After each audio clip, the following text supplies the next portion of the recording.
faces are really important to getting the impressions and things, faces of humans with expressions and stuff. And it's not something that I do well or am trained on. Yeah, there you go. Crazy faces. Yeah. Yeah. And stuff Put like it on that. a thumbnail. This is Burnt Marshwiggle, hosted by Joshua David Ling and Alexander Robertson. A long-form podcast about metaphysics and swampy stuff. Whenever the heck they want to make one. Here on the Poets at War Creative Network. I'm a burnt Marshwiggle, but my spirit's lit. Realities are real, but I won't quit. Imagine the real, I choose what I feel. Donnie in my heart, that's the realest deal. How are you? How are you? Not too bad. What you up to right now? We are heading up to that Bible study that Scott started Gotcha. right now. Is this your first time or no? Nope. You went once last week. Gotcha. Gotcha. Can you hear me now? Yeah, you're spotty at the moment, but that's okay. Yeah, you're spotty. Yeah, but that's. Yeah, I was getting off of Wi-Fi and onto cellular. Yep. I gotcha. So what is the topic of discussion for today? Don't have a whole lot of one. We've had a bunch of stuff we've been talking about lately. And I'm sure we're going to come back to stuff too. You wanted to talk some Calvinism stuff. We can do that if you want. We can also talk other things. There's before I'm recording, but I'm going to edit. Yeah. So we can talk the Calvinism stuff. We can talk. What was the other suggestion? I remember it being really interesting. You had another one. I just don't remember what it was. I don't remember what your other one was. I remember I said placiness. I know you said you didn't think you were there yet. I'm good to chat whatever. Okay. We might be able to get a brood person pretty easy for creators and crusaders if you want. I was thinking we haven't done Braden yet if he feels up to it. Yeah, I don't think he's going to. I'm going to see him later today, but I doubt it. Yeah. We haven't done Michael Bush in forever. Chad Lewis has not been around, but he'd probably be amiable to give us an update on Hans Christian Andersen thing. And he at least responded pretty instantly whenever I asked about it in the brood. Yeah. So you could check with him. You know, there's a few different people. I've been looking through some of the old stuff, and we haven't had certain people on in a while. Last time I talked with James O'Farron was back at the second interview. It was total episode 3, and he's EO, but what? Yeah, but weren't you and him in a Logosophia meeting together? Like, no, I don't think he's ever been to a Logosophia meeting. I'm pretty sure he has because he's in the Discord. Oh, is he? He joined the Discord to go to a Logosophia meeting.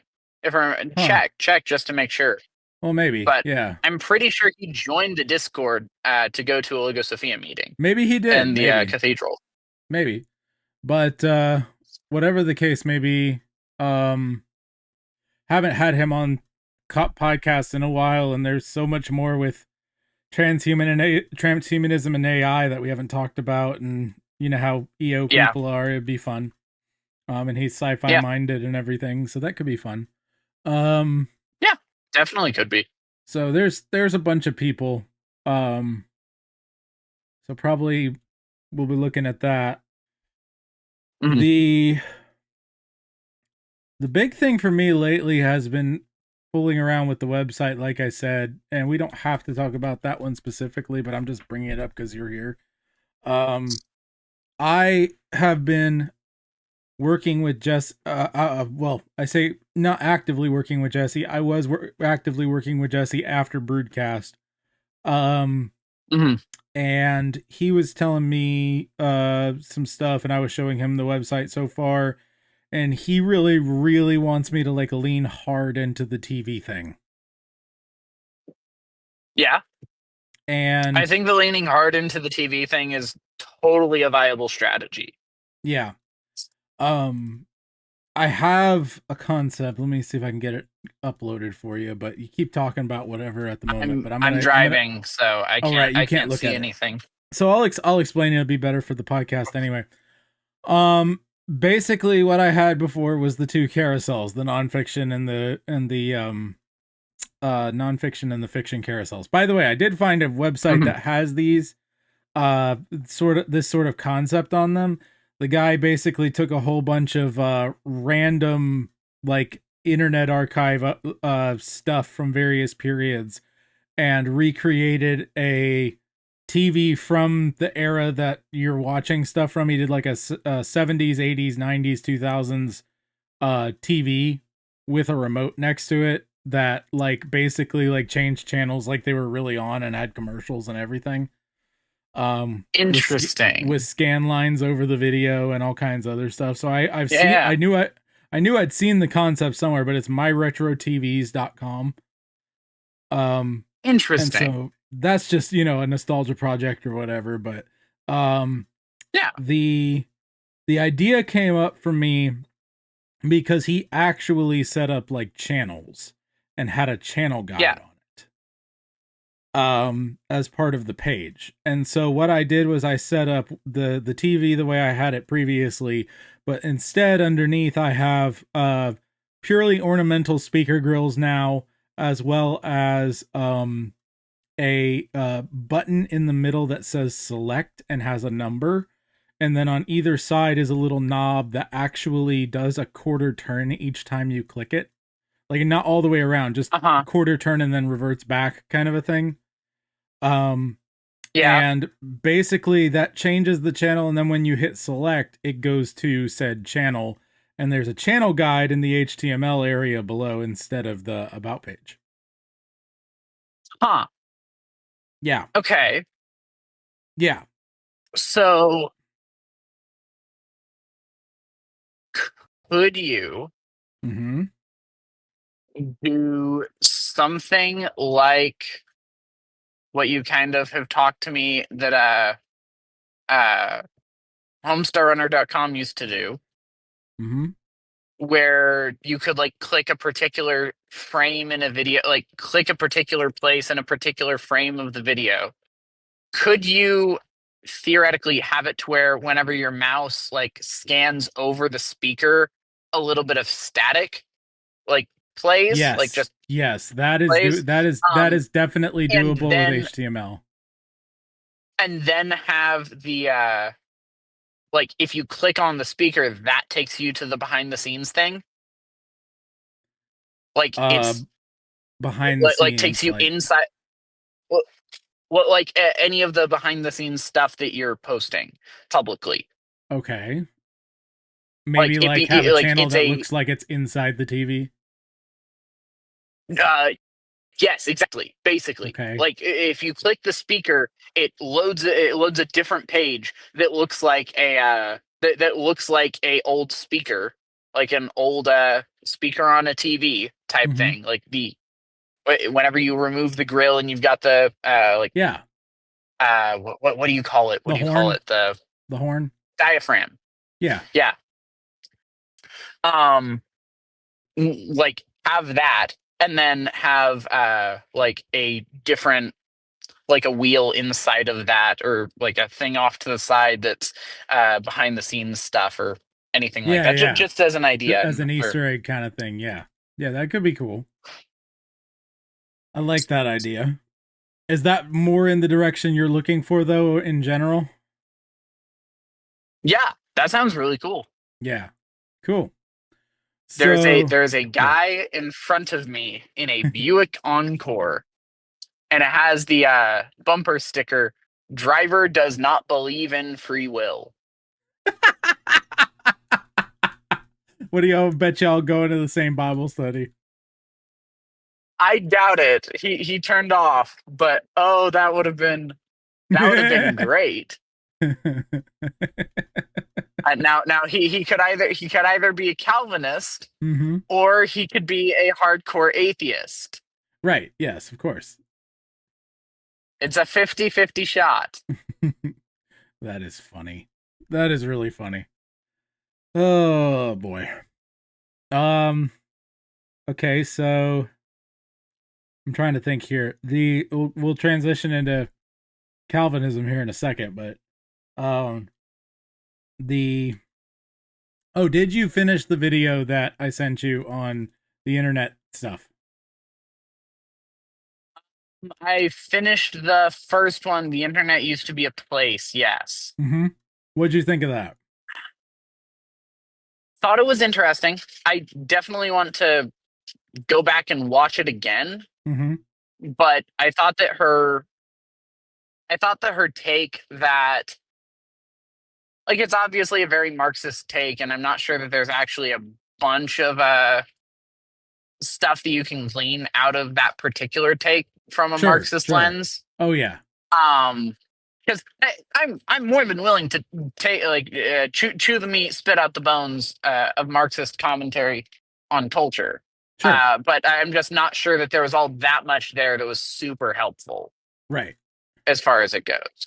I think it's more conceptual about what the internet is was really good. Yeah, yeah, Like that yes, that was the definitely. meat. That was the meat right there. Yeah, Um yeah. Her talk about GeoCities and how, like, it used to be that people could start their little website that got a couple of hits, and it was just their thing, and it had awful awful UX and all that jazz. yep, But at least it was authentic and real. right. Yeah, I thought that was really good. It was their own piece of real estate and it really was theirs. Exactly, yeah. Right. And then GeoCities got bought out by XYZ, which then got bought out by Yahoo, Mm-hmm. and yeah, all that jazz. It was an interesting video. It was a Yeah. very interesting video on a corner of the internet that I haven't that I was not around for, and I thought that was good. I also really liked the way that she, like, pulled up the screenshots of it and stuff, Mm-hmm. so that you actually got to see what the internet used to be like there. Right. I thought that was really well done, just on a video making perspective. Mm-hmm. Um, hmm. Outside of that, kind of, as I said, the um, Marxist critique, I don't feel like actually added very much to the Well, it's conversation. hard to argue But for real estate on the internet when you don't believe in property. yes, that's true. So I'm with you on that. Definitely. Yeah. The the other thing that I found very interesting in the video was that she was talking about the, like, trans form or whatever Yeah. that they had on there. Yep. Um, and that was in, what she said, 1998. Something like that. Yeah. And it's very interesting to get slapped in the face with, this is not a new thing. We just let it grow for a long time. Yep. And that's And that and the that's AIDS always crazy. Every and the AIDS Yep, epidemic was one of the things that really made people sympathize with them. yep. Yep. So Which which honestly, credit where it's due, is fair, because the Christian church kind of completely failed in yep. the AIDS epidemic. Yep. To whatever extent there was to whatever extent there was actually legitimately deadly and harmful disease in the Mm-hmm. gay community, the Christian church, by and large, at least in America, said, ew, we don't want to touch that. Right. Which has not been the response of the Christian church during any other epidemic of any form of disease throughout the entire history of the world. Yeah, that we Every know of single right away. time Yeah, there's pretty been much. Yep. every single time There has been an epidemic in the world. The Christian church and Christians in general in Christian nations, kingdoms, however, um, would always gather together like the Knights Hospitallers and Mm-hmm. say, okay, we're going to go in, we're going to take care of people. Mm-hmm. God will protect us. And even if he doesn't, he has called us to love our neighbors. Right. And yeah, the church completely failed there. Yeah. Agreed. Have you read Rosario, any of Rosario Butterfield's books? Not yet. You've definitely recommended them to me. I know who she is. I know a lot of her story from the podcasts and things from like canon and whatnot. Yeah. And so like I know who she is. I know her Yep. basic story. But yeah, go ahead. Yeah. Her books talk about that a lot. Especially Gospel Comes with the House Key. She talks about how in the AIDS epidemic, the lesbian and gay communities needed realized that they needed to come together and help each other because previously they really hated each other. They Right. hated each other's guts. And they actually forged a community in that trial. Right. Like a legitimate community based off of helping each other and off of shared identity, to use that term. Right. And her insight is very interesting in that book because she's not 100% right. She's more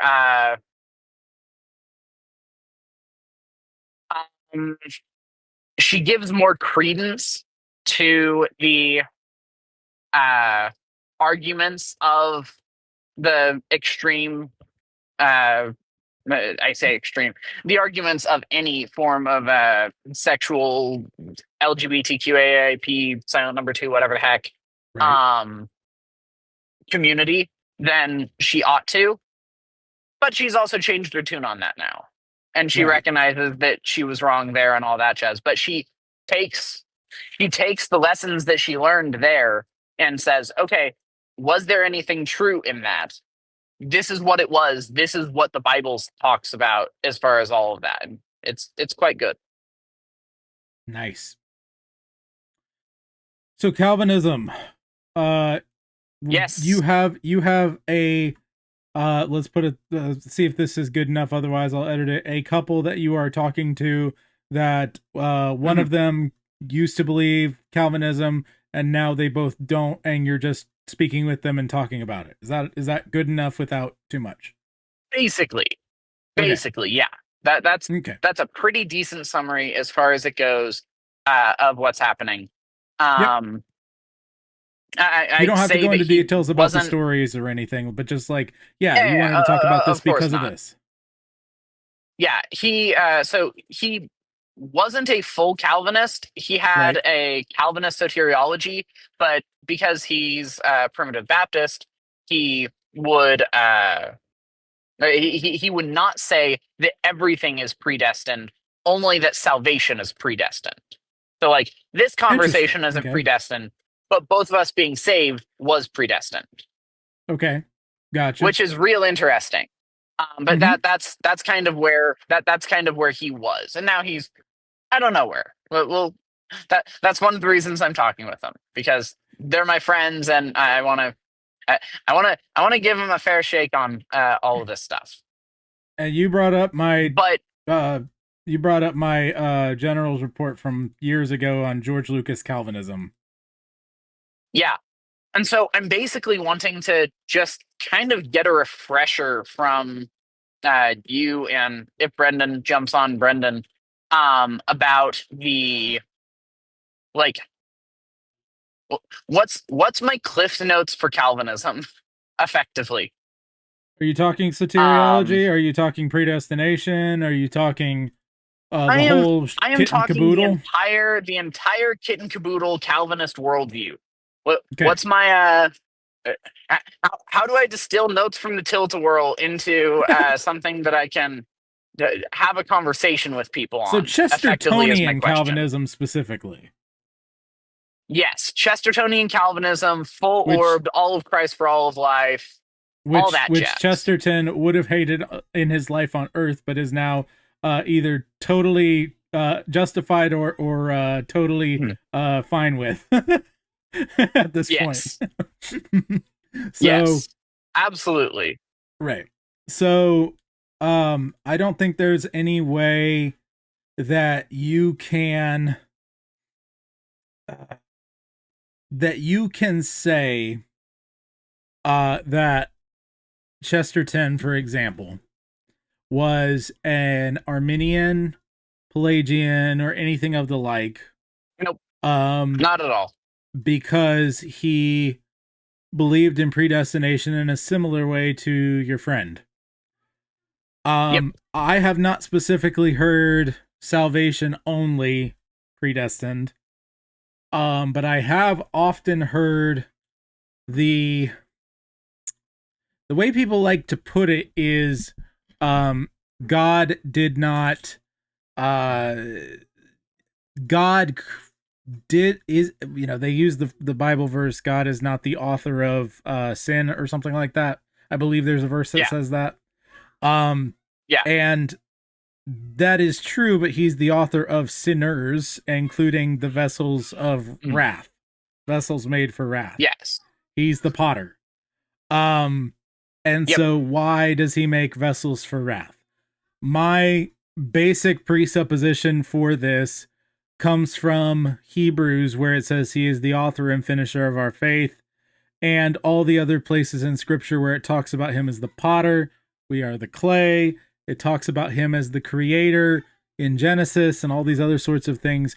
God is the creator of his creation. We are made in his image. Yep. A lot of people will take that to mean something. We'll get back to image in a minute because that's where things tend to get complicated for people.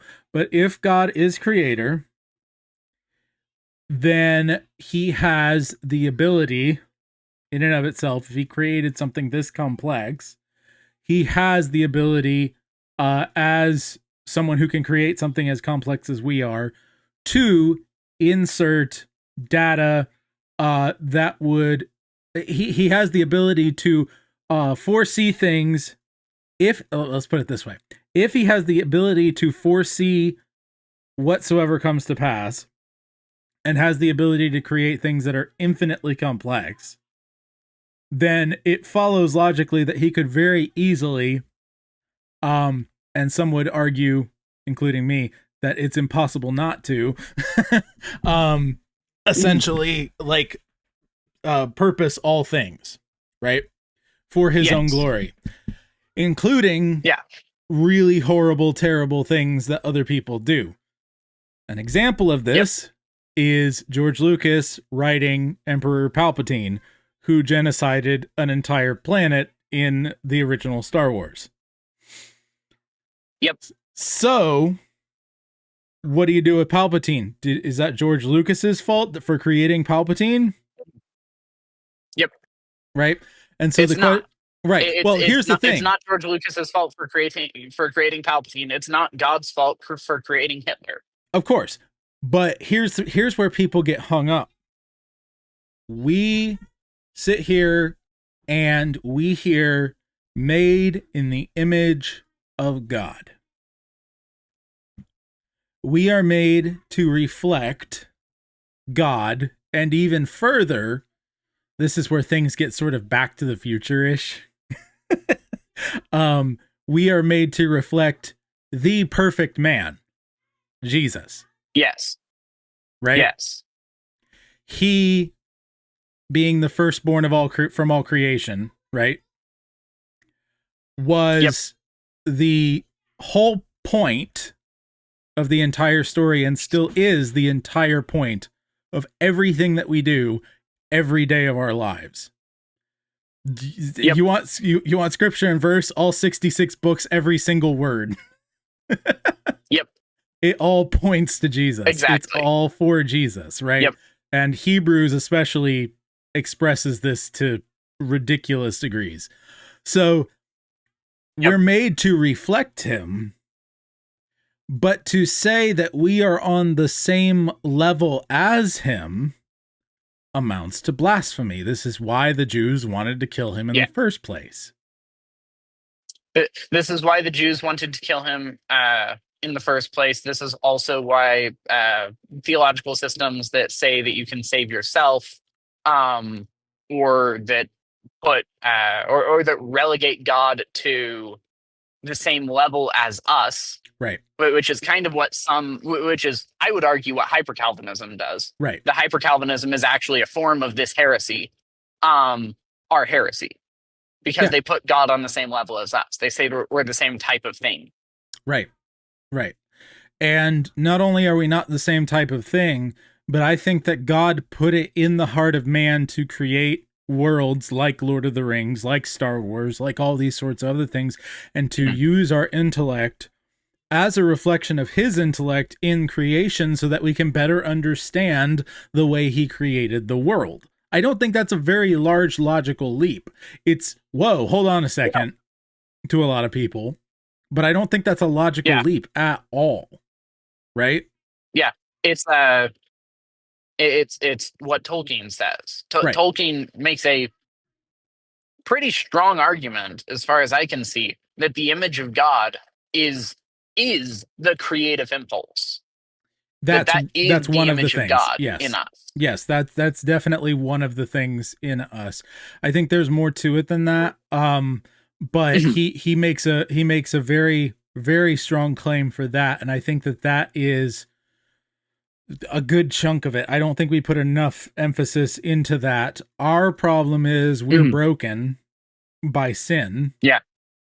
And so we create wrongly. Now, does that mean that without the Holy Spirit's help, we can never create anything that's righteous?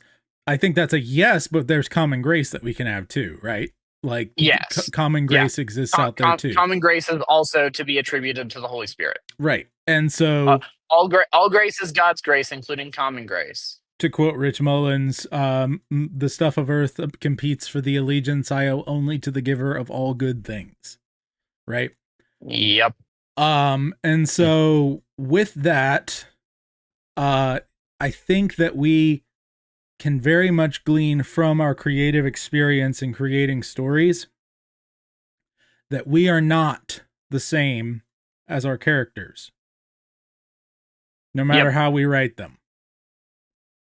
Yep. And this is where the is not is different. Or where the is not comes in the Trinity, in the relation of the Father to the Son, right? Jesus is God, but he is also not God the Father. Yes. Right? And so this is how we can understand that part of the Trinity, right? We are not the creator of us. We are the creation. Our creations are not us. They are not real people, but they are real. They do exist. There is another plane of existence that we have concocted in our own brains. And you go, oh, that's imaginary. That's not material. Okay, we're materialists now? There's only one plane of existence and it's the material realm? You don't believe that because you believe God exists. And it says that he is without body. God the Father is without body, without physical substance. Right? So he is other than us. There's no way around that. Yeah. There's no way around a creator-creature distinction. And that's what I find as the biggest argument against the George Lucas Calvinism idea. Okay, George Lucas is responsible for genociding an imaginary group of people, but they don't matter because they're imaginary. Yep. Right? Okay, you're proving my point. Yes, exactly. Whatever the case may be, whether he's responsible or not, right? Like, no matter how you look at it, he's on a different plane of existence from his creation. Yes. They don't follow the same rules. On the plane of existence that Lucas exists on, namely our plane of existence, he has committed no sin. Right. And that's the only one that he can be held accountable on. He is not guilty. He is not guilty for the destruction of Alderaan because that's not on his plane of existence. Right. In the same way, God is not to be held responsible as the author of sin because the, tell me if this is the wrong way to explain this. It might not be the most politique way to explain it, but Mm-hmm. I do think it's right. Though I've gotten a lot of pushback from people whenever they hear me say it. It's one of those that makes people crane their neck and say, "What?" Okay. Is that ultimately evil does not exist It's a very because clickbaity ultimately, title, but go ahead with what you're saying. very much so, but it's right, and I think Mm-hmm. it's the simplest way to explain it Mm-hmm. because ultimately only God exists. uh, on a ultimate level, if you were to strip everything away, Mm-hmm. only God exists because God cannot be stripped away. Right. Evil does not have ultimate existence. Okay, so Therefore, here's the problem that you're running into. You're running into a binary factor. There is a fundamental binary to everything, and it is God, not God. yes, exactly. Right. So to say that not God exists is to say like zero doesn't exist. That could technically be true, Yes. but you're running into a Mhm. problem of we're using concepts that that don't work with normal language. It's the same kind of paradox as like God making something that he can't lift, right? Like, so what you're Yes. saying is um it's paradoxical, but it can drive to the right thing if someone is interested in paradoxes. If they're not, then you've got a problem. Mhm. Right? So Okay. it So is so a I need yeah. to find a better way to explain that. Right. What I would say is that there is nothing that there are ultimately no evil. I mean, the easiest way to say it is evil never triumphs. Okay. That's the easiest way to say it. Like, that's cliche, but that's what you're trying to say ultimately. Like, evil does not win. Evil cannot win. It never triumphs. It has short-term triumphs, but short-term triumphs are not actual triumphs. There's only one triumph, Uh-huh. right? Yeah. There's only one winner, Yep. right? That's what you're really And trying to ultimately say, the Amar. winner is God. Right. Well, Always. what I'm trying to say is kind of it's basically my own. I'm trying to figure out my own way to answer the theodicy question, Mm-hmm. and that's difficult because it's theodicy. Right. So So yeah, express that for me. express theodicy or express my answer. The question. The question, the question of theodicy, or trying to figure out what you're asking me for. So yeah, this express that for the audience. Like I know what you're I Okay, have an got idea it. of what Yeah, you're yeah. getting Okay, at, yeah. Okay, but like okay. So express it. the question of theodicy is the philosophical problem that basically amounts to why does a good God allow evil things to happen? Okay. Why does a good God allow X to happen? Mm-hmm. If God is all good and all powerful, then why does he allow things that are contrary to his nature to exist? Right. Is the idea. Right. Famously, this was Hume's argument. The Scotsman Mm-hmm. Hume's argument is that if God is all good, if God is all powerful, he cannot be all good because evil things exist. Mm-hmm. Um, which, as far as it goes, is a pretty decent logical argument if you assume that God and humanity are on the same plane Right. of So you're existence. trying to My answer Hume. Exactly. Yes, I'm trying to answer Hume, and the answer that the way that I have been answering this question for the last, I don't know, year and a half or so, is that ultimately evil doesn't exist.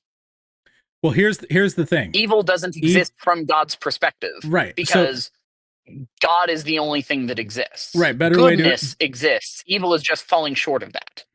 better way to express that specific sentiment is that it is a Hume's argument is a fundamental misunderstanding of the nature of evil in that evil is not God. Therefore, God doesn't exist. This Yeah. is his actual uh thesis, Yes. right? So it's a faulty paradoxical thesis. Basically, Hume's argument boils down to because we know that something that isn't God exists, we know that God can't exist, Right. which is an insane thing to say. Yes. And But also yeah, that when you run into the problem of zero, does zero exist? Mhm. Right? Well, Does the absence of a no, thing is the absence of a thing a thing? no. I would have Right. to get some of my I would have to get some of my physicist friends on Right. this. Yeah. This is the question of zero, right? Zero wasn't really even a Yeah, concept until uh fairly recently in world history, like a documented yeah. concept. I think it was like 1400 Something like in that, yeah. Arabia. Yeah. So the whole point They of invented the mathematical construct of zero.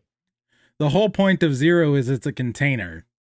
Like, and the Mhm. container is God, but the thing inside the container is not. Yeah, Right? So like yeah, it's we don't have we only use something for nothing because the math doesn't make sense to us otherwise, because all we can comprehend is something, yes, right? So yep. this is what people run into. And so yeah, you can argue against Hume with a lot of folk. Are you getting Hume from your friend? A little bit. Like Okay. I've gotten kind of the theodicy question of, okay, then why does evil, like, you're saying that God is the author of evil type thing? Like, Right. no, he's not, One second. because evil doesn't exist. So he's giving you problem of evil. Yeah, and I'm just trying like that's one of the things. But I I feel pretty confident in my ability to explain that, especially because they're both debaters. Right.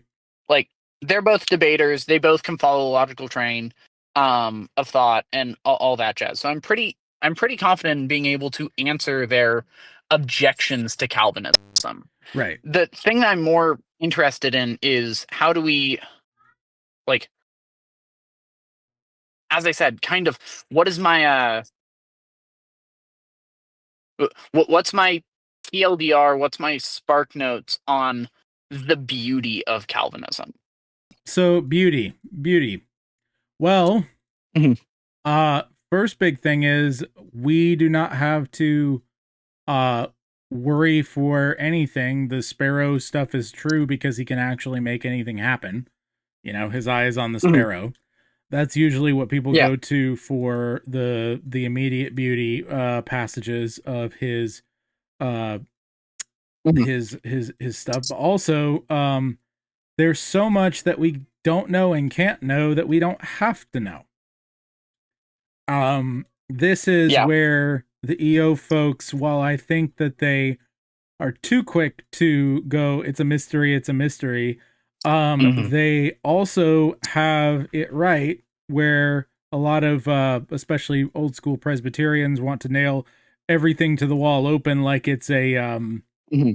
a butterfly on a wall. You know what I'm saying? Like we want Yeah. to, and so as far as all that goes, I think the beauty comes in that we are the creature, we are the creation, we are a crown of glory for the Lord, that we are reflecting the Son. We are being brought into not the full, uh, inner workings of the Trinity as if we're an extra Mhm. part of it, but as the bride of Christ, we become one flesh with Him. And Yeah. just like a bride does not have to worry about, there are things that a husband can take care of so that the bride does not have to worry about it. It's a very similar and intimate relationship with our heavenly husband, right? We do not have to Yep. worry about anything for anything whatsoever because all things are under his dominion. Um Now, I would argue also for the masculine side of that, in that we, like, all of our strength, all of our glory, all of our masculine, um over the top dominating glory cannot be matched by anything, because it's ours through the bride of Christ, being part of the bride of Christ. We um we share in the glory of the one who wears the white robe dipped in blood, who rides in on a horse and in Revelation and slays the wicked, and has the diadems in his crown and all this other kind of stuff. Just an absolute beast of a human being, the absolute biggest, for lack of a better term, badass, right? That's ever existed, right? And ever will exist, right? So that's beautiful Yeah. in a totally different way, right? And because he really, truly, literally controls everything, there is absolutely nothing that Satan or his minions or anything can ever truly do to us, right? Yeah. Because they do it. Let's say God gives them all ability to do whatever. And if God wants us to keep believing, then we keep believing. And if he doesn't, then like we were not the chosen and we still glorify him. There's actually some Methodists who Yeah. I don't necessarily fully agree with them, but they have we're talking a standard for, this was in the 1800s during first awakening, first great awakening. Which First Great I'm very Awakening, yeah. skeptical of everything with both awakenings. I'm one of the bigger skeptics of this kind of stuff. But I think the sentiment in this is correct, but I think it's still very weird and shifty ground, but it's just fascinating. There was a group of Methodists that George Whitefield was a part of at various times, and the Wesleys, that basically one of them had posited this idea, I don't remember which one it was, that you, part of you knowing and the Holy Spirit giving you the knowledge that you are saved, the assurance that you are saved, is to have the feeling that you would be happy being damned for the glory of God. Yeah. Right. So, like I said, little weird, but like, yeah. I think the sentiment is correct. You know what I mean? Mm-hmm. So, so this is the thing. Like, if you can have that level of assurance, even if that's a weird thing to think, right? Like, that's actually pretty awesome. And it echoes all the stuff Paul's always saying in all his letters about nothing can separate us from the love of God. So it's assurance. Yeah. It is concreteness that is placed in an untouchable safe in heaven. Right? Mm.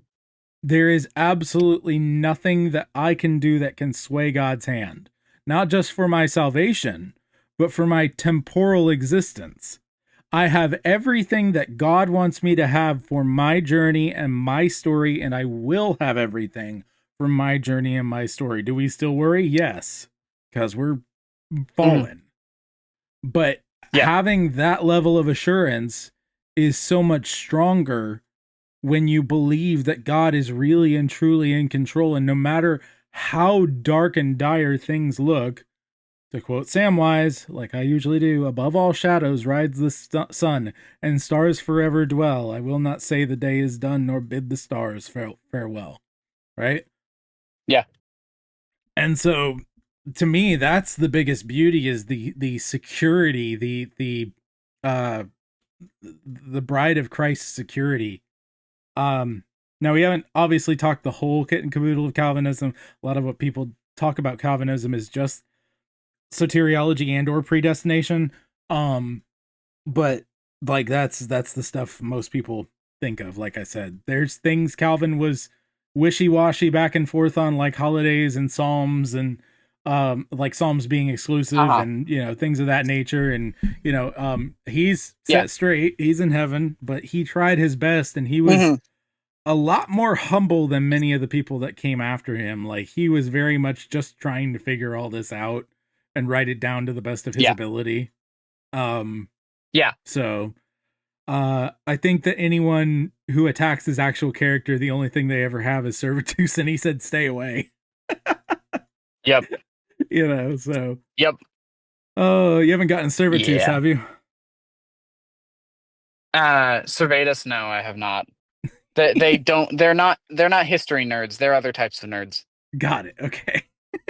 So I don't think that either of them actually have that much context about the Reformation at all Mm-hmm. beyond extremely broad outline history. Right. So yeah. Right. Well, as far as that goes, they are Protestant, and if God is not Yep. sovereign, there is absolutely no warrant for the Reformation, and all Protestants are absolutely, as far as I'm Yep. concerned, completely against what God commanded. Yeah. Yeah. As far as it goes, like as I said, I know that they can follow a logical line. Mm-hmm. And so I'm going to press them on, okay, if XYZ, Mm-hmm. then God is not sovereign. So we can't hold that view. If ZYX, then God is not sovereign. And we can't have that worldview. Right. If Calvinism, God is sovereign and it's beautiful, Mm-hmm. is kind of what I'm thinking about arguing. And so I'm trying to figure out how to argue that best to a couple of debaters who are trying to figure out what they think about all these things. See, this is more of an issue with predestination than the soteriology part. Overall, if you want beauty, there's like one that they can immediately grasp onto in a real tangible way. The last verse of "In Christ alone." No guilt in life, no fear in death. This is the power of Christ in me. From life's first cry to final breath, Jesus commands my destiny. No power of hell, no scheme of man can ever pluck me from his hand till he returns or calls me home. It's Romans Here in 8. the power of Christ I stand. Right. It's literally like pulled straight from scripture. Yeah. And this is the thing. Like, everyone talks Romans, and then you should. Like, Romans 9 is very clear on the that side of the argument, but like the entire book of Romans is basically like saying to the church, don't get caught up in these petty squabbles that you have, because we have assurance in Christ that we are all saved to the glory of God, because we believe, because he has changed us, because he has done something to put us all here in time and in space. Like, that's the entire argument of of the letter of the Romans, is to, like, he's coming to a church that's having all kinds of issues, and he doesn't want to name them all, and he wants to just say, let's get back to basics. This is what we believe, right? So Romans is great. Romans is the Hebrews, but to the Gentiles. Yes, more or less, I would say so. Yep. Hebrews is really good because of the it speaks more to the esoteric and to the artsy people. But yeah. You gotta get going? Definitely. Okay. Yep, I gotta get going. Our Bible study is starting in like 2 minutes. So all right, cool. Well, I will thank you so much, see sir. you after or not. Either way. Hopefully see you after. Okay. So, talk to you later. Bye. All right, man. Bye. Welcome to Mildly Toasted Beaver, the most obscure podcast that exists within a podcast that's nested in the other podcasts in the entire Poets at War Creative Network. And here are your hosts to talk about things sticky, Brendan Sunshine and Joshua David Ling. All by yourself. Oh, well, Alex was here earlier. He plans on jumping back on after their Bible study. They had a Bible study tonight. So we did a part 1 of this thing, and we're not going to be doing, like, splitting them up. This is all going to be edited into one show. So you're the second half at the moment. And I'm the second half. At the We moment. thought that was okay. I know, right? But I mean, we just need to put something out. Right. It's the swamp. You're gonna get your own theme song because you're this cool second part. So it's gonna actually be like, I'm gonna actually try to put a little intro thing together with Ollie and everything if I can swing it. So that'll be fun. But yeah. What's so the well, we were talking Calvinism stuff, and that may come back around, particularly predestination. But everyone's that favorite I'm gonna need a drink if we're talking about that. Wait, I don't it's have all any good. alcohol in the house. It's What all kind of good, Presbyterian man. am I know, right? I never have alcohol because I can't afford it. Yeah, that's pretty much it. It's fairly expensive. I'll tell you what. But yeah. So we can talk about whatever though on our part. I can show you this while I'm at it. Let me go ahead and work on this while I'm talking to you, but have I showed you the website I'm working on for myself? Have I showed you? You showed me stuff a while ago. Also, Okay. I apologize for everyone looking. I know this isn't a good look. I should just do this.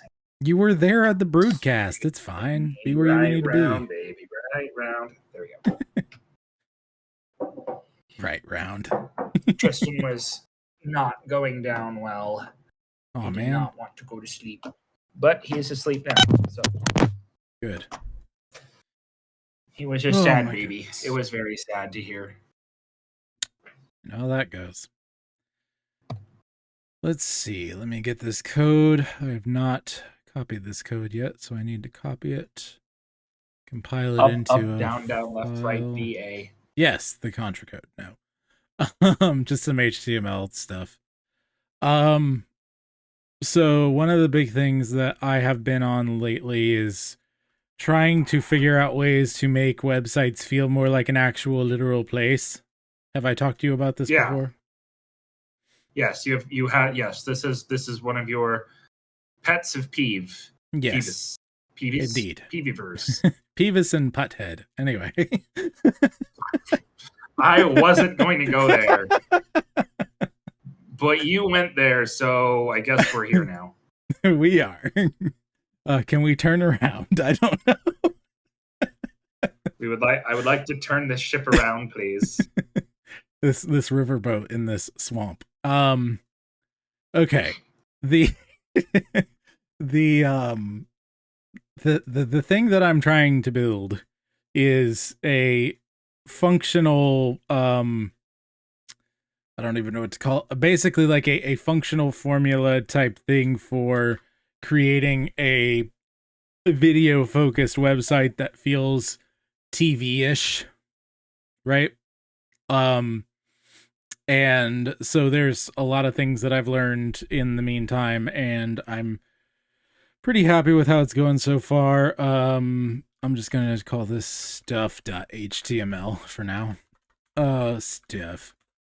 All right. Stuff.html. And Stuff.jpg. get this uploaded here so that you can actually view it. Let's see. There it is. We'll go here and stuff.html. Where is it? Yep, there you are. Get you uploaded. Whoops. Nope. That was not the button. But yeah, basically, there is one example of this that I have found of what I want to do, kind of, sort of. It's called myretrotvs.com. I mentioned it earlier. It's a cool site for anyone who wants to see it. But basically, this guy took a whole bunch of stuff that's archived on archive.org and other places and put it all together, and like basically you can go to the 70s TV or the 80s TV or the 90s TV or the 2000s TV, and it has a little remote next to it and a channel guide, and you can actually flip through what actually feels like real channels that are actually on, and preserves that sort of channel flipping experience that people had from TV time stuff. Which is funny to me because, right, I know, right? Okay, From so I just put that in the chat so you can see it. But basically, what I've come up with at this point is I have this kind of TV thing here. There's little, just purely ornamental at the moment, speakers. You click either one of these knobs, and it either increases or decreases the little number over the select button. And when you hit the select button, it selects that channel, which will eventually take you to that channel, and it will be rethemed according to the show. So Burnt Marshwiggle, for example, will have its own quote-unquote channel with the YouTube thumbnail and everything else. I might get some B-roll over this. I'm not sure how much I want to do for Burnt Marshwiggle, but you get the idea. But yeah, you can look at this, and there's a channel guide below. I'm going to work on that and make it better and whatnot. But this felt better to me than the 2 carousel version that I created that kind of just had the art, and you would select the art and click that, and it would take you to the channel. This feels more like, oh, I actually have to look at how this is, like, it breaks you out of our normal navigational tendencies without, I don't think, being too complicated. Jesse actually gave me this idea and really told me a lot after Broodcast. You really need to lean into this TV thing and try to make it look as much like a TV as possible. The little grill thing up at the top above the select thing, I'm going to be changing to a little, I'm going to create a little badge that says Hearth Vision, like a fake TV company. And I'm going to still have all TVs have that little Hearth Vision badge, but have like different themed versions of it, that like the logo and stuff for Hearth Vision. So I'm working on that currently graphically. But yeah, this is fun, right? Like, yeah, it very fun. I like it. Breaks you out of your normal routine and gives you something fun to do, Alex suggested taking one of the speakers and making it an Easter egg where if you click it, it takes you into a page that looks like you're inside the TV, and there's a bunch of behind the scenes stuff there. I thought that sounded pretty fun. Yeah. So, but yeah, I'm having fun with coding again, and AI helps with that, but I do know my HTML fairly well, and I'm getting back into it. So it's pretty fun. This is one of those weird things. AI is actually getting me back into something that I already learned, because I can get the grunt work done, and then I can go, oh, okay, yeah, this is how it's doing it. And there's new stuff in HTML since I last worked on it super hard, and I've learned a lot of stuff, so it's actually helping me learn. So that's cool. That's cool. But yeah, so what have you been up to? Working hard? Hardly working. No, I mean, today I was not as efficient as I would have liked in terms of getting stuff done. Mm-hmm. I mean, obviously, I'm very hard on myself, so that's like no one is surprised, right? But in this case, it's just I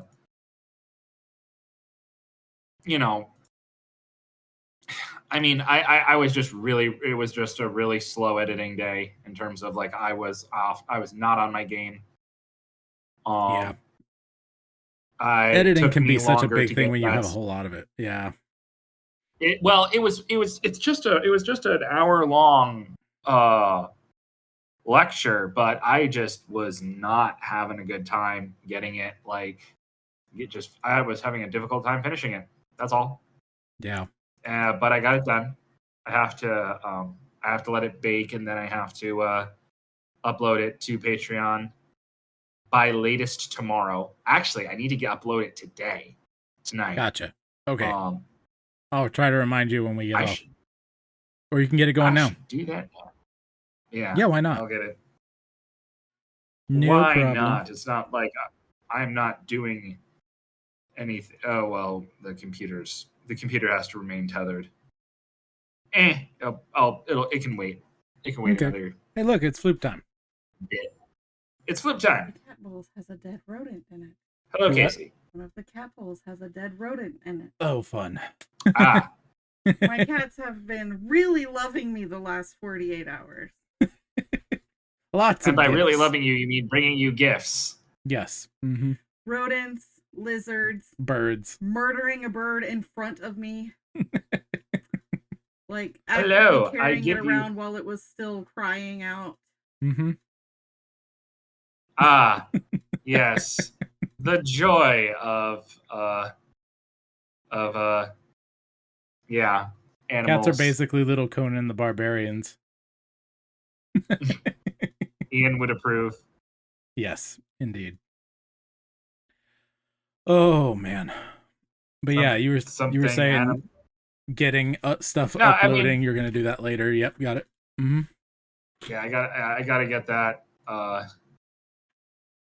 Yeah, I have to upload it later today. It's not a big deal, but it is something that like I need to make sure that I'm doing. Sure. Because Is there I to have to. I am allegedly a responsible adult. Casey loves and I these and was allegedly- recommending them. Oh, nice. Yeah, I just, I like, I was really hoping to be able to like not do editing today, Mm-hmm. but I had to get it done, and that just took all day. And Right. I think I might have psyched myself out and made it take longer because, like, I was dreading having to edit it.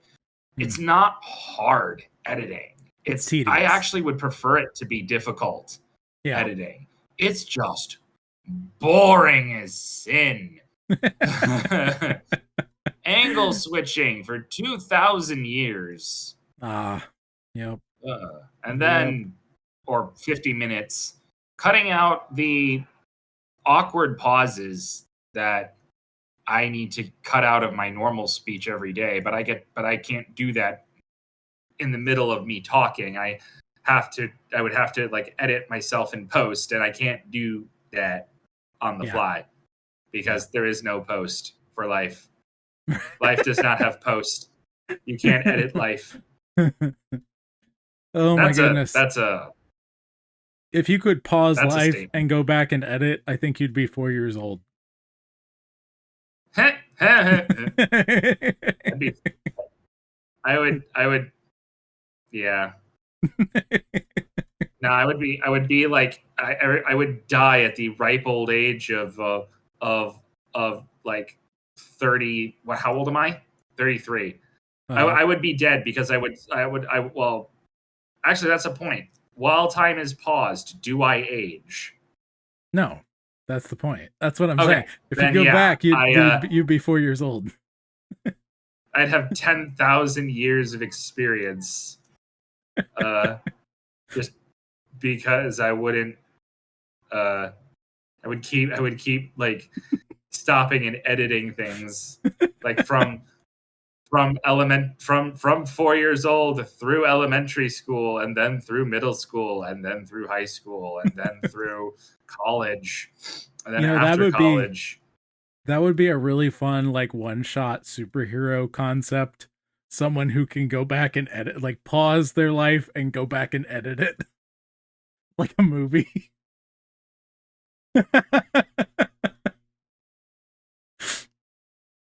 Maybe like a Twilight Zone episode, something like that. That could be really fun. Ba-bum, ba-bum. Oh, boy. It's like that song. Wait, no, that's not like that song. That's not right. There's some song where somebody sings about something in the Twilight Zone. Oh yeah, isn't that the guy who did the? Oh, now you're gonna make me look it up because I know what you're talking about. Yeah. Is it Ray Parker Jr. maybe? I don't know. Something like that. Well, but I mean, yeah, so I didn't get as much done as I would have liked today because I was editing all day, every day, from now until perpetuity. And so, yeah, I had really wanted to do like actual like proper drawing practice today, but yeah, it didn't happen. So what are you that is most immediately hoping to accomplish with your drawing abilities when you get them closer to what you're looking at? Your webcomic with Simon? Comic with Simon. That is the comic with Simon and also Feywild like concept art. Mm-hmm. Like actual I say concept art. Fleshing out what that would look like in a more concrete manner. More meaningful way rather than not that the scratch images aren't meaningful. The fact I get so jazzed looking at Ava's picture because it is so very much her. Mm-hmm. But I can't use that in good faith as the actual like I mean I could use it for a pitch deck probably. Right. But right. Not for sure. You know. I'm not even necessarily sure I want to use that as, hey, artist, use this as a baseline. Right. I would much rather have them come up with stuff. Sure. Yeah. No, like, because then this is the thing that I said to both Alex, Andy, and recently, or rather, I think Alex said it to Ian for me. AI can definitely, at this point and on into the future, meet your expectations, but only an artist can exceed your expectations. I believe that's you say that, true. Except that I think people's expectations aren't high enough. I agree. Which is why I think it's better to get an artist. I'm saying your average consumer who would be using AI, which is what Ian is concerned about. Yeah. Their expectations aren't high enough, so AI art will exceed their expectations. Does that make sense? I see what you're saying, but I don't think that's... Yeah. When I say expectations, I'm thinking more of will do the job. Nothing's going to go above and beyond for you, is my point. Nothing you create with AI is going to go above and beyond the job that is required of it. Sure. Does that make sense? That's more of the concept I'm coming at.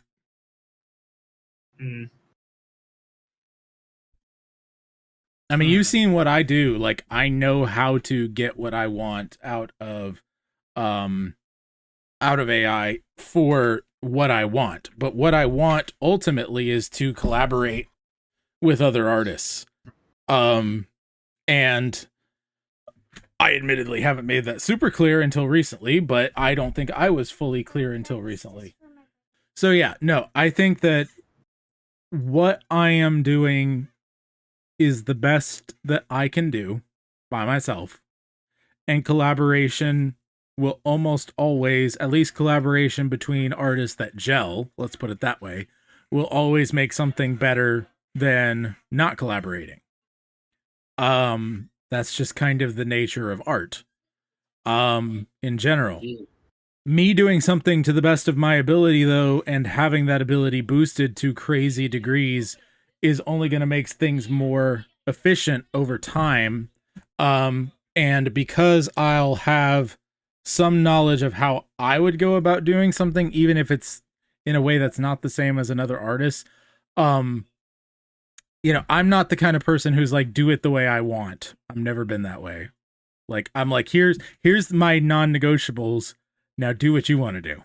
Anytime I collaborate with anybody, I'm like, here's the main core of everything. And then I'm like, then you do your jazz over it. You do your thing over it. I think I would do really well with someone like Santana, Carlos Santana, where I know kind of what they're going to do, but I leave all the open space so that they can solo all over it. You know what I mean? Um, that's a good way to collaborate. There's other ways to collaborate. There's more frictionful ways to collaborate as well, but it just depends. Have you seen the videos I've been putting out on my own channel?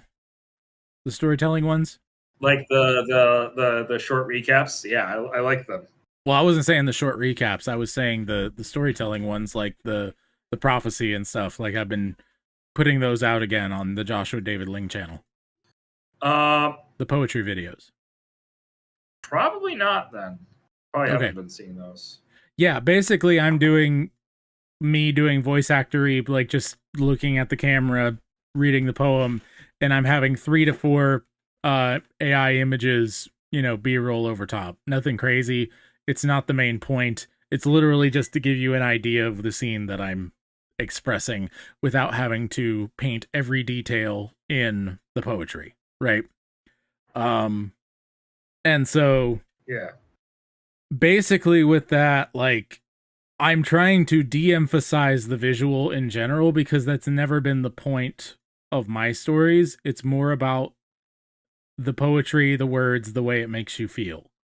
However, a lot of people, yourself included, I would probably say, although I might be underestimating you in that regard, generally, like, you need a visual element, not always, but generally you need a visual element in order to connect with an audio story. Am I correct? Need is a strong word. I don't necessarily need it because I can listen to books on tape just fine. Mm-hmm. Like I feel like there either needs to be something that doesn't require thinking, like driving most of the time, Mm-hmm. or there is I guess, like, I think visuals help. Mm-hmm. Don't get me wrong. Yeah. I don't think they hurt, but need. I'm only objecting to the word need because I don't want to. Sure. Well, in that regard, my whole thing is visuals are always optional on all my content to the best of my ability. Now, there are times where I'm touring my office or something that, that's going to be different. But most of the time, my content has always been video optional. But I try to make the visuals worthwhile enough to where if you don't have something to do with your hands or have something else going on in your life, that you can enjoy the visuals, right? And not be bored by them. Sure. And I think that's a different and newer way of doing things. Not saying that I pioneered it by any stretch, but like that form of, internet video that is primarily audio and secondarily video is growing slowly. And say what you want about it one way or another, if that's supposed to be what it is, but like I just want to provide something that is of value, even secondary value, right? So for now, those things are going to be the secondary until I can afford better secondary, right? And when I can, boom, I'm going to have fun connecting with other artists and things. I've already talked to Ian about what he would charge for backgrounds for this show, and hopefully some of the other shows that are based upon the backgrounds that I already, have, but put his own spin on them. But not just him. Like, I'd love to have some from you. I'd love to have some from, some of the other artists like Virginia Patrick. I think she would do an amazing Creators and Crusaders background, and I'd probably have to get someone else to color it. But can you imagine her putting in all the details in something like a Creators and Crusaders background? So, we'll see what happens. And she has a different last name now. I know that. I just can't remember it off the top of my head. So I think it's Noon or something like that. Can't either. I think it's Noon, Noon. But yeah. It's Noon. Yeah. Sorry. But yeah, so like I'm coming around to some of the things that everyone's saying in regard to AI, especially like as a primary thing, because I don't think it was ever the primary thing for me, but I was so excited about it. I think it became the primary thing to the viewer. You know what I mean? Does that make sense? You mean to people looking at your content? Yeah. Okay. And I don't want it to be that way for anybody, especially people who are fully anti this, that, or the other, you know, whatever the case may be. It's not just because I want them as viewers. Like, quite frankly, I could just say, you know, oh, we disagree, so you're not for me. Like, I'm not for you. But I don't think that's the case, because none of this is so life-changing that it suddenly makes me a director. Like, I don't have enough hubris to to say that, right? But I can tell really good stories, and everyone has always enjoyed my stories. You know, that been in. It's part of the reason the group formed. You know, is so that I could share them, and people tend to like them. So I am more confident in my ability to tell a story and to write stories than I am with anything else. And it's fine to me if no one ever considers what I do to supplement what I already do in telling and writing stories as art. That's fine. You don't, if you feel that way about that, that's fine. That doesn't bother me. I'm more interested in having better art, but I can't afford it right now. That's really what it comes down to. And when I do, you all are on my list.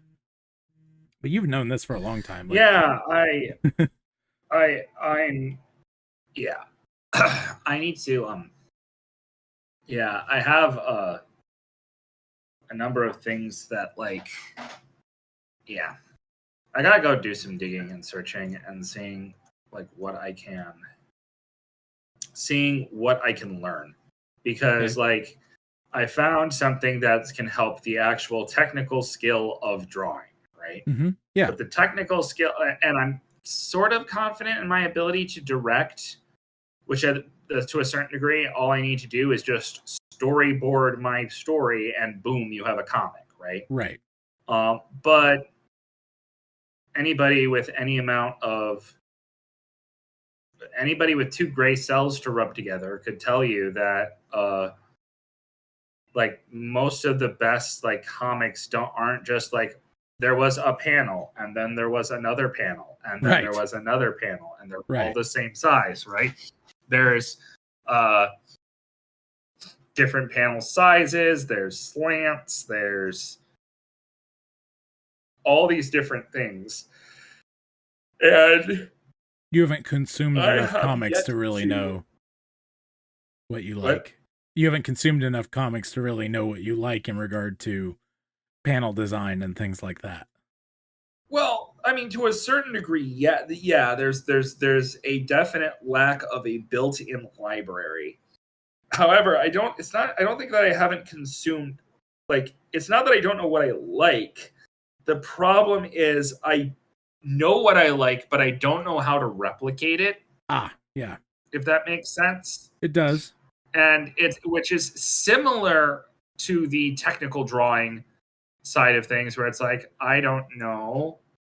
Like it's okay. I don't know how to draw a person consistently. Right. But that's that's sort of like, okay, I need to study anatomy. I need to study perspective. I need to practice drawing characters in scenes.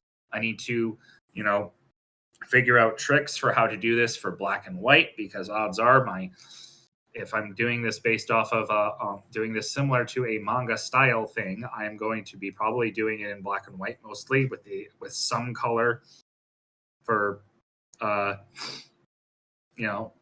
and stuff like that. Sure. But also because color print is harder.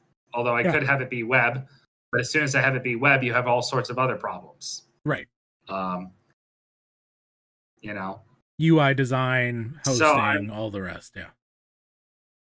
Yeah. There's the hosting, there's all that stuff, but also monetization. Mm-hmm. Now, I don't want my art I don't want my story. I don't want the end not end result. I don't want the only reason for me to make a story to be money, right? Right. But if I'm investing this much time into it, actually, that's a point. Something clicked. I think that's probably going to have to be the problem, the way I go about this. I might have to approach this from a non-monetary perspective initially. Yeah. Just to get going. Yep.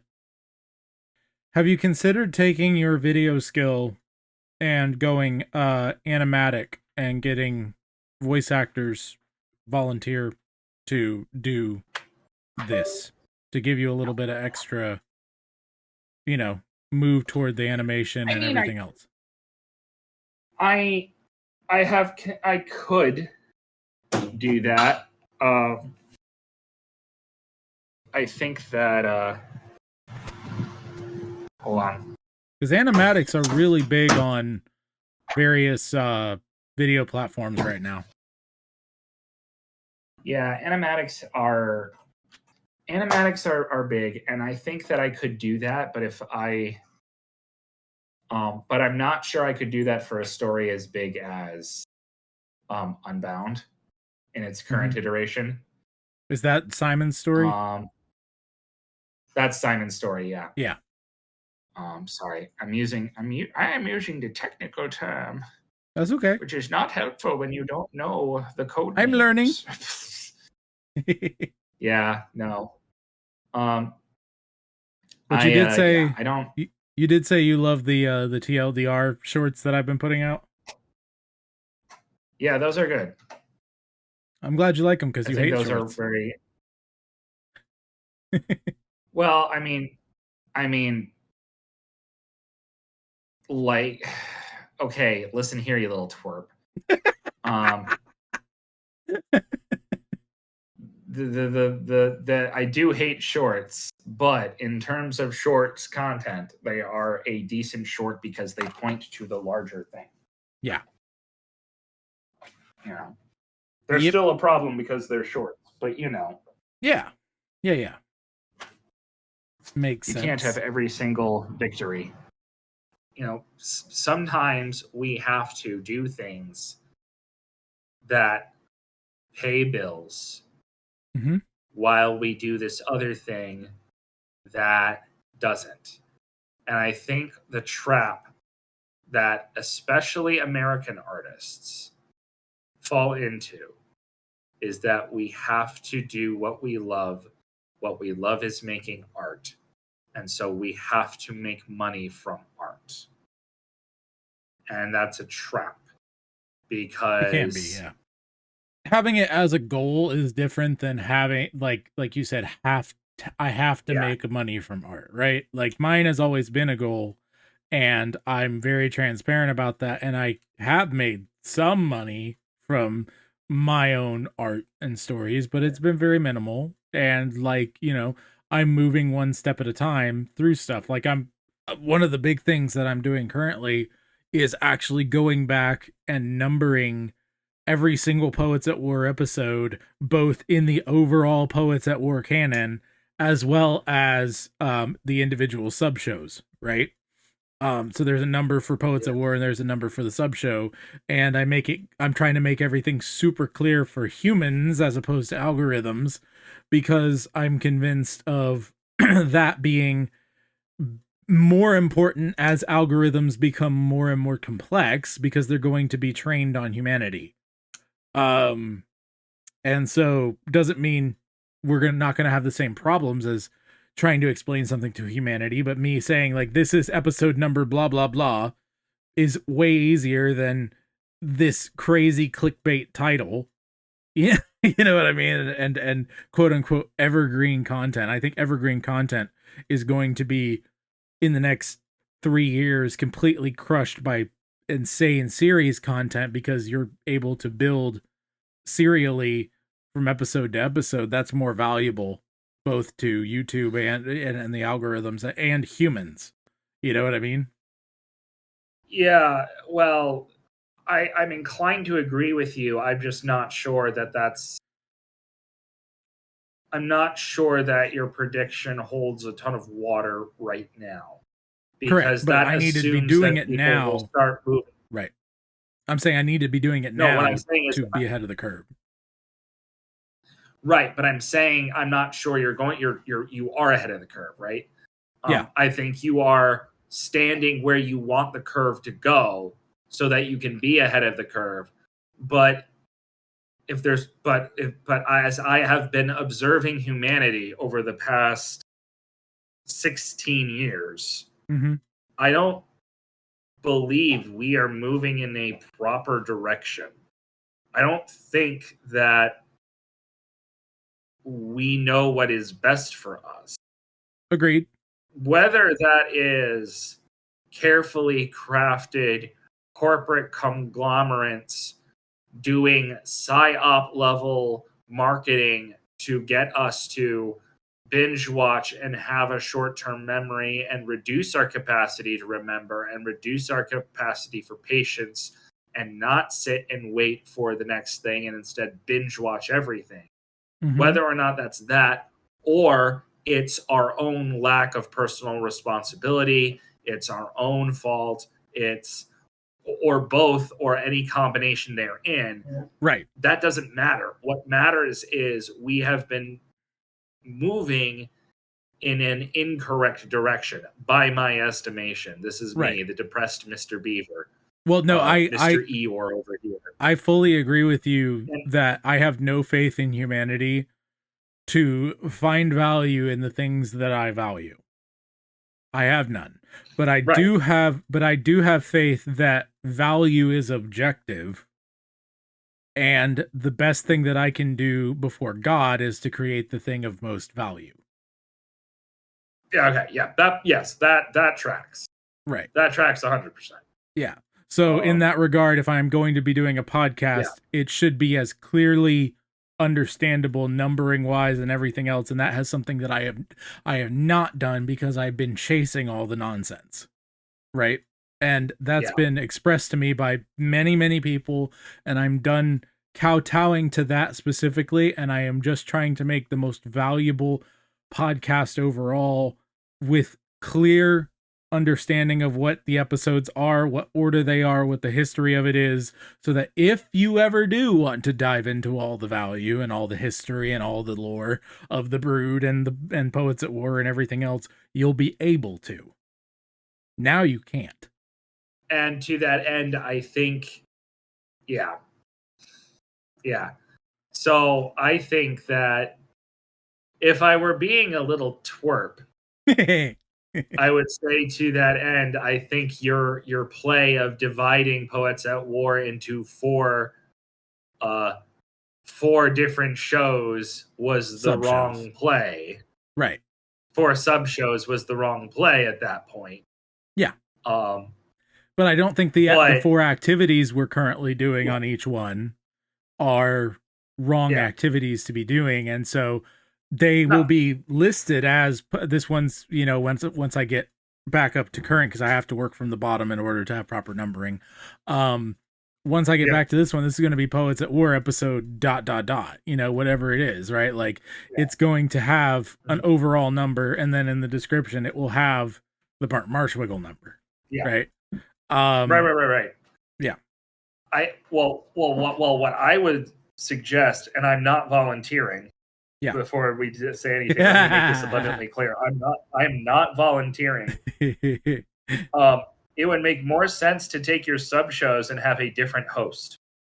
Okay. I could totally see a world where Alex is the host of Poetry Bootcamp, and you flavor it like Knox Unplugged. Right.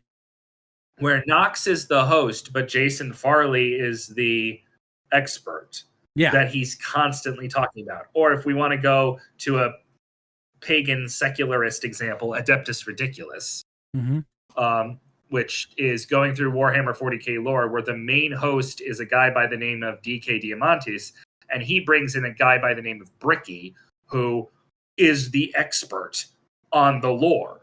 And they talk about something, and the entire show is main host learning from expert. I could see a world where Alex is the host, Daniel and I question mark are the tag-alongs, and you are the expert. Right.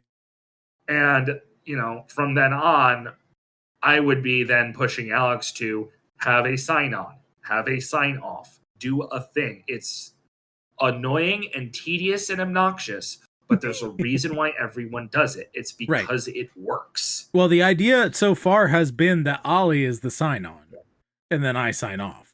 That has been the thing. Sure. But I understand having someone who's actually part of the show.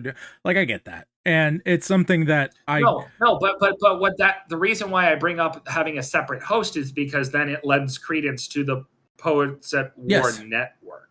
Yes, agreed. The fact that there's multiple people interacting on this, it's like, okay, now we're Yep. And things are gently getting into place and falling into place in ways that make a lot of sense. I think the TLDR shorts are going to be a big part of that.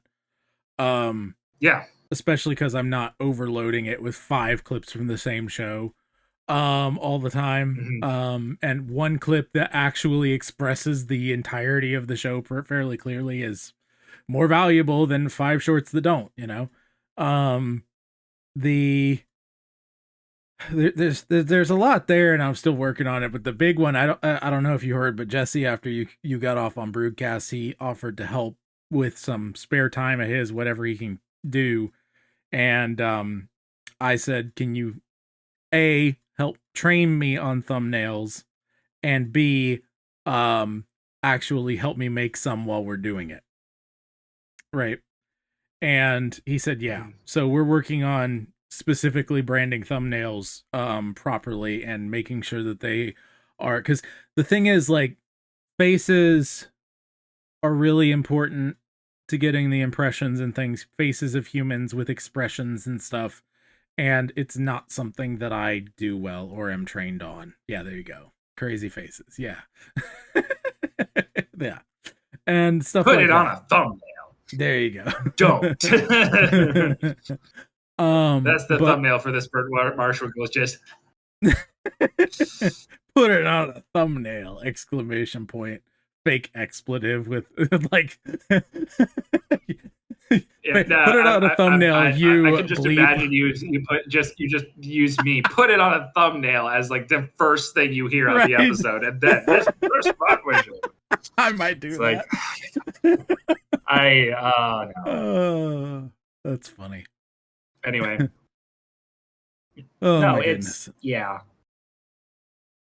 Well, that's good that you got Jesse helping out. That's a big step. It's just been really rough in the group. It's like, I feel like a lot of people have been. Everyone's feeling the pinch. Oop. Oracular pig. I'm so sorry. I wasn't playing Guild Wars 2 passively in the background, so my computer shut down. Why is it that when only Discord is up, it crashes, but when I have a video game playing in the background on a call, it runs perfectly fine? No clue, man. No clue. I'm going to slap someone. So, anyway. You were saying it's been rough. I said, yeah, everybody's feeling the pinch. Yeah. But yeah, you were saying. I mean, whoa, no, gravity works. I think it's been rough. Yes, there's been the pinch. Yes, there's been all kinds of stuff going on. Yes, I don't want to deny, oh yeah, demonic stuff is happening, right? Because I am the enchantment dude. Mm-hmm. But I don't like defaulting to that, one. But two, I think, especially when the broadcast started, a lot of people were really excited. Mm-hmm. And I'm not saying they aren't excited now, but how'd the call go? Well, I crashed. That should tell you something. But I think that, it's not that, and then certain people lost members of their family going through moves. Other people, some people, a bunch of people got married. Got married. And so, their life changed for the better, but that also adds a whole lot of time commitment, um, adjustment to married life, adjustment to, moving. Um, there's some people's ever perpetual struggle with roommates and debt and finances. I won't name names, but you know who you are. Well,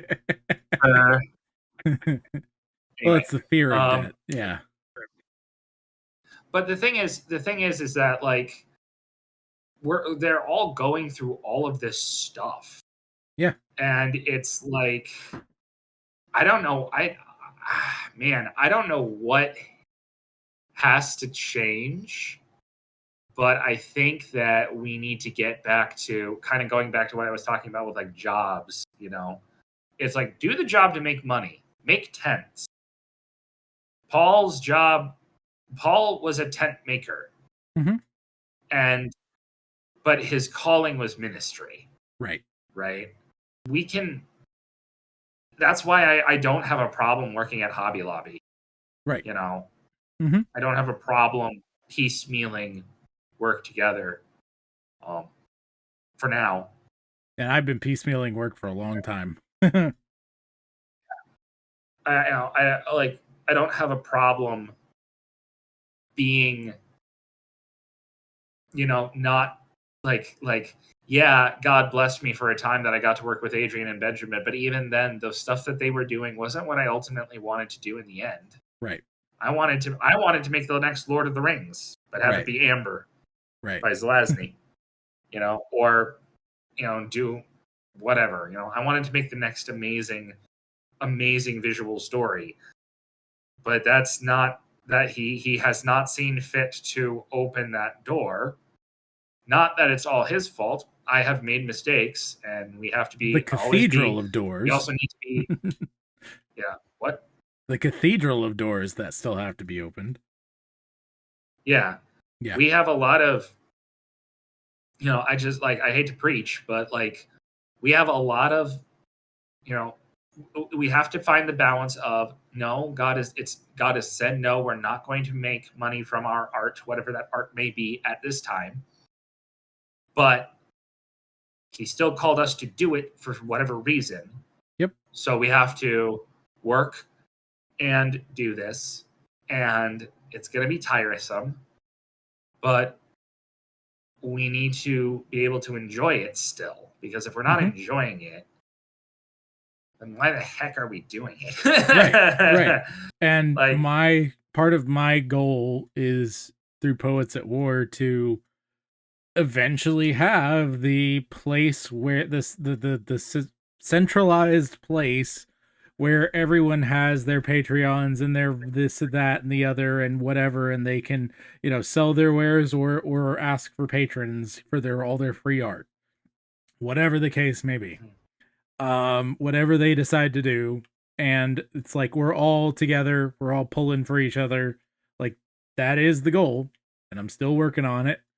And that needs to be more of a passive thing while you're working to make money, especially if you're a husband for your family, and or a father for a child. But at the same and at the same time, don't give up on having a supplemental passive income through your art, through, like I said, passive means. You don't have to make the film that becomes the box office hit.